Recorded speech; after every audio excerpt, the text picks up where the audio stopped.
Do what now? Those work better. You can get very Kaizen with that. Yes, you can get very Kaizen with that. Well, you can perceive it however, so switch over here, you strike. I'm here, boom. I'm smacking here. I'm smacking here. Crack it here. Give it a little boom there. Lock it up here. Bring it in. That could be a punch or a strike, but I like to punch here. And I have this locked up just like this here. Now, you can perceive this as an EKO because of this, because that's really what we're doing here. Or you can, oh, there it went. There's the Kaizen a little more because, boom, I've got it here. Now, if I want to really throw it in there, I can make sure it flips up here, and then I just lock it up and continue. So you can perceive it as a Kaizen or an EKO, depending on how the moron that is attacking you moves his body. Yeah. Let's see here. Boom, here, strike, boom, whoop, whoop. Sorry, boom, boom, smack. Bring it up, lock it, break it, and keep it. Boom. Smack in the head, smack in the leg, break the wrist, release it, strike, and keep it. Boom. Yes.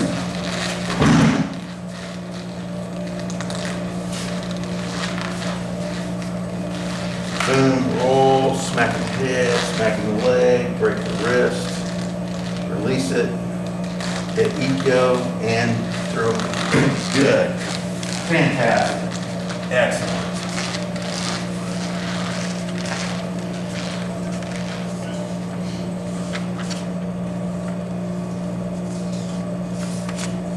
We did the, We got through part of it. we didn't do this. I think we ended. So- We only went for about an hour last week. Yeah. Or not last week, week before. Week before, yeah. Let's work on the basic 4 counts, 1 through 4, real quick, and throw in some maybe some variations here. So 1 count is just basically 1 strike, bam, right? Technically, for it to be a 1 count, you don't have that check-in. It's just here, and I'm going to go straight down and allow that to hang off. Now, that doesn't mean that this hand has to stay down here. You can cover with it, boom, and you technically are really doing the second move to the 3 count, right? But we're just covering it. So, boom, and I come in and strike, right? You can train it with just your hand up and just come in and strike like this. And by the way, this, we're going to work on in a minute because your counter to that is A-bag. Oh, yeah. Yes, right? I was thinking Tom. Yes, you're thinking of Tom. There you go, yes. I was thinking the Tom, yes. Yeah. So technically, if I bring this up here and strike and move it like this, I'm actually allowing you to defend that, right? Boom, yes. Most people won't see that, and the people that we're training to fight won't see that. Yeah. But we can stop that from happening just by shooting straight and just making contact. Now, I have a tendency, so if I'm punching you and you work that, you go ahead and work the cover and boom. So I have a tendency to just A-bat anyway. Boom, boom, and I like going right into a kite from that. Trying to stick with more hand striking than the trapping, but if you look at my pie chart, at least 33.5% of everything that I will do is trapping, you know, and that's probably up to 45 or 50% at this point, because grappling used to be 33.5% as well, but we haven't gotten into grappling at all, and generally, if you look at the chart of rank, 1st degree, 2nd degree, 3rd degree, 4th degree, 5th degree, and beyond, grappling doesn't even get involved into the system until 4th degree. So, anyways, with the strike, I'm gonna, with the the 1 count, if you want to cover, you can cover. And if you want to stop the A-bad, go more and behind the elbow and strike, because now you're not going to have that movement, right? That's why this this cover is important, because usually that's where this punch comes in, right, and slides down the arm. The problem with just a single punch is that happens a lot, right? So if I want to avoid that, I'm going to cover, I'm going to allow it to come in, and then I'm going to go behind the elbow and strike. And then, of course, I'm going to hook. I'm not going to grab, but I'm going to hook the wrist area as I continue on. So I'm here, boom, boom, and bam. And then I can EKO from here, because there's an EKO there, right there. Or there's the EKO, whatever. We can move into that stuff. But the 1 count technically can use the cover, but I want to go above the elbow if I don't want to bend the arm. All right, so I'm going to punch at you.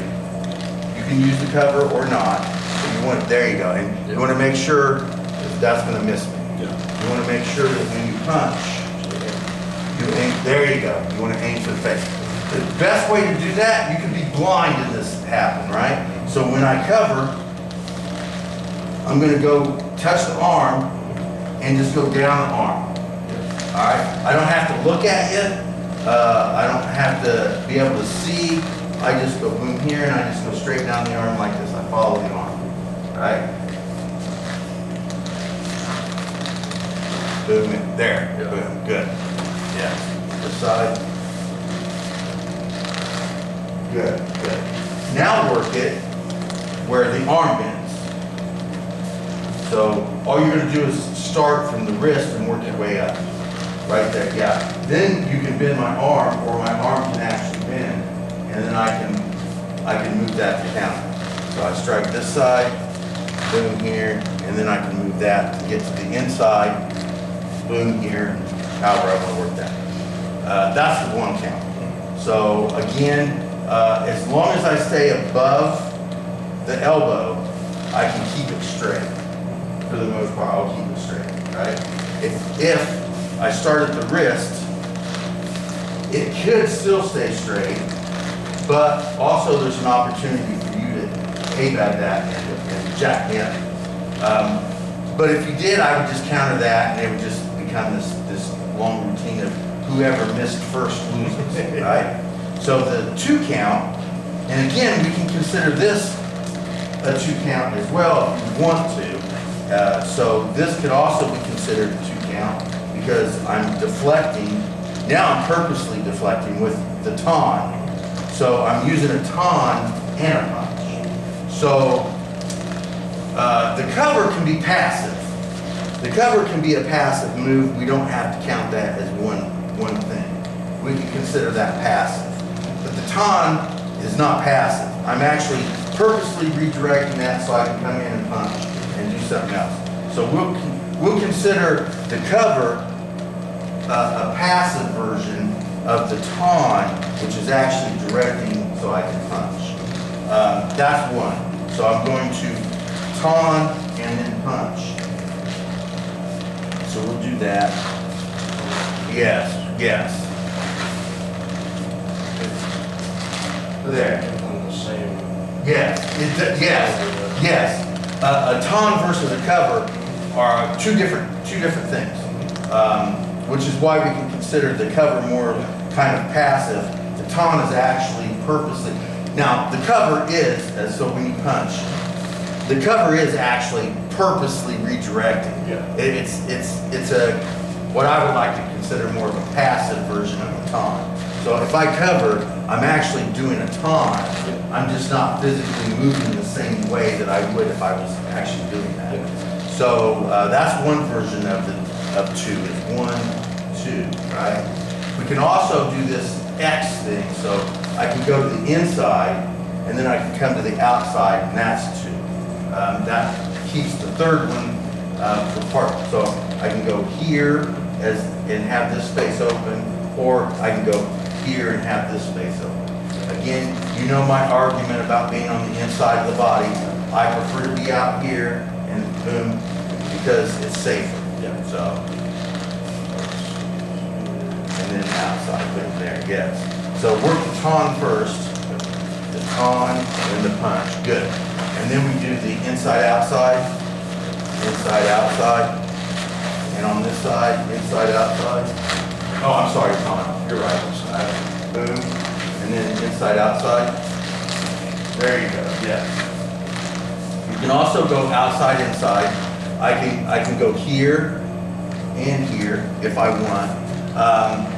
Technically, because it's not a 3 count, I shouldn't be stop hitting that. But I'm not getting punched in the face just for training. Yeah. So we can go outside like the cover, and then I can bring it inside like this.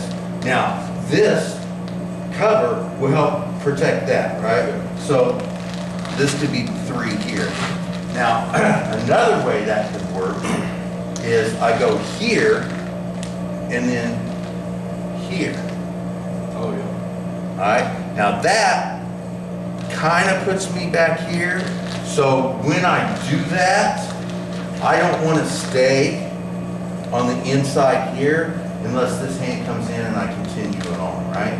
But it is a 2 count that gets us on the inside when we cover. So 1, 2, and then of course this is a cover, this is a check, here's a punch, and all that. But we'll keep it at that. So to the outside, so you're covered, and then you can go to the inside like that if you want. So when you strike, so I can cover, I can bring this hand up and bring it in here and have the elbow, or when I cover here, let's say this hand is not being used or something, I can use this to A-bad here and then come in. So we'll work both of those. When you come in, I cover, the free hand comes in and brings it out, and also I cover and the covering hand A-bads, and then we move into something. Cover, and then the free hand can come in and move it out so you can get to the inside, or you cover, and then this, there you go, yes. So, again, conceptually, this could work. I'm not saying realistically I would want to do something like that, but if I cover